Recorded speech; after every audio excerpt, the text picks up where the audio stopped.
ఒక సాధారణమైన కుటుంబంలో పుట్టి అంత ధనవంతుడిగా ఎలా మారాడు?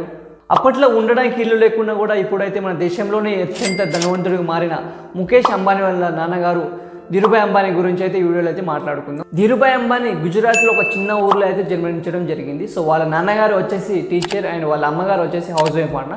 సో ఆయన 10th క్లాస్ చదువుకున్న తర్వాత ఇంట్లో పరిస్థితి బాగలేక ఆయన అయితే వన్ కంట్రీకి అయితే వెళ్ళడం అయితే జరిగింది. సో అక్కడికి వెళ్ళినాక ఆయనకైతే ఒక జాబ్ అయితే దొరికింది మాట. సో పెట్రోల్ పంప్లో వర్క్ చేయడానికి. సో ఆయనకైతే రోజుకి 10 రూపాయలు మాత్రమే అయితే దొరికేవి. ఆ పెట్రోల్ పంప్ పక్కన ఒక టీ స్టాల్ ఉంది. అక్కడ వచ్చేసి 25 పైసా టీ తాగకుండా ఆయన అయితే ఒక పెద్ద రెస్టారెంట్కి వెళ్ళి అయితే టీ తాగేవారంట 1 రూపాయి పెట్టి. ఎందుకు? షో ఆఫ్ చూడడానికి అండ్ అటిట్యూడ్ చూపించడానికి కాదు. ఎందుకంటే అక్కడైతే చాలా పెద్ద పెద్ద బిజినెస్ మ్యాన్ వచ్చి అక్కడ బిజినెస్ ఐడియాస్ అయితే మాట్లాడుకునేవారంట. సో ఆ బిజినెస్ ఐడియాస్ని వినడానికి అయితే ఈ 25 రూపాయలు టీ తాగకుండా అక్కడ వెళ్ళి అయితే 1 రూపాయి పెట్టి అయితే టీ తాగేవారంట. ఎందుకంటే ఒక సాధారణమైన మనిషితో ఎవరైనా బిజినెస్ ఐడియాస్ అయితే షేర్ చేయరు కదా. సో అందుకోసం ఆయన అయితే ఒక పెద్ద హోటల్ వెళ్ళి అయితే ఆయన 1 రూపాయి పెట్టి అయితే టీ తాగేవారంట. అప్పట్లో యవన్ దేశంలో డూప్లికేట్ కరెన్సీ అయితే మ్యానుఫ్యాక్చర్ అయితే చేయడం అయితే మొదలు పెట్టారంట. సో ఈ విషయం తెలుసుకున్న గవర్నమెంట్ వచ్చేసి ఈ విషయం ఇలాగైనా ఆపాలని వాళ్ళైతే సిల్వర్ కాయిన్తో అయితే కాయిన్స్ అయితే మ్యానుఫ్యాక్చర్ అయితే చేయడం అయితే మొదలు పెట్టారంట.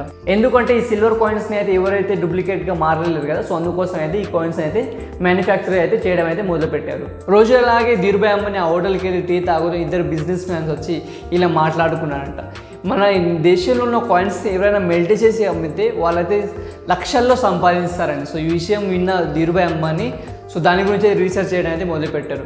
సో ఆయన ఎలా రీసెర్చ్ చేశారంటే ఒక్క కాయిన్ వచ్చేసి 25 గ్రామ్స్ ఉంటే దాన్ని మెల్ట్ చేస్తే 900 మిల్లీగ్రామ్స్ వచ్చేసి ఓన్లీ సిల్వర్ వేస్ వచ్చారంట. సో ఇలా అయితే ఆయన అయితే క్యాల్కులేట్ చేశారు. సో దానికోసం ఏం చేశారంటే ఆయన ఒక మెషిన్ అయితే కొన్నారనమాట. సో మెషిన్ కొని సో యవన్ దేశంలో ఉన్న కాయిన్స్ అయితే మెల్ట్ చేసి సో ఈ సిల్వర్స్ని అయితే ఇంగ్లాండ్ వాళ్ళకైతే అమ్మేవారంట. రోజుకి 1000 రూపాయలు అయితే సంపాదించారంట. సో అలా సంపాదిస్తూ ఆయన 10 లక్షల రూపాయలు అయితే సంపాదించారంట.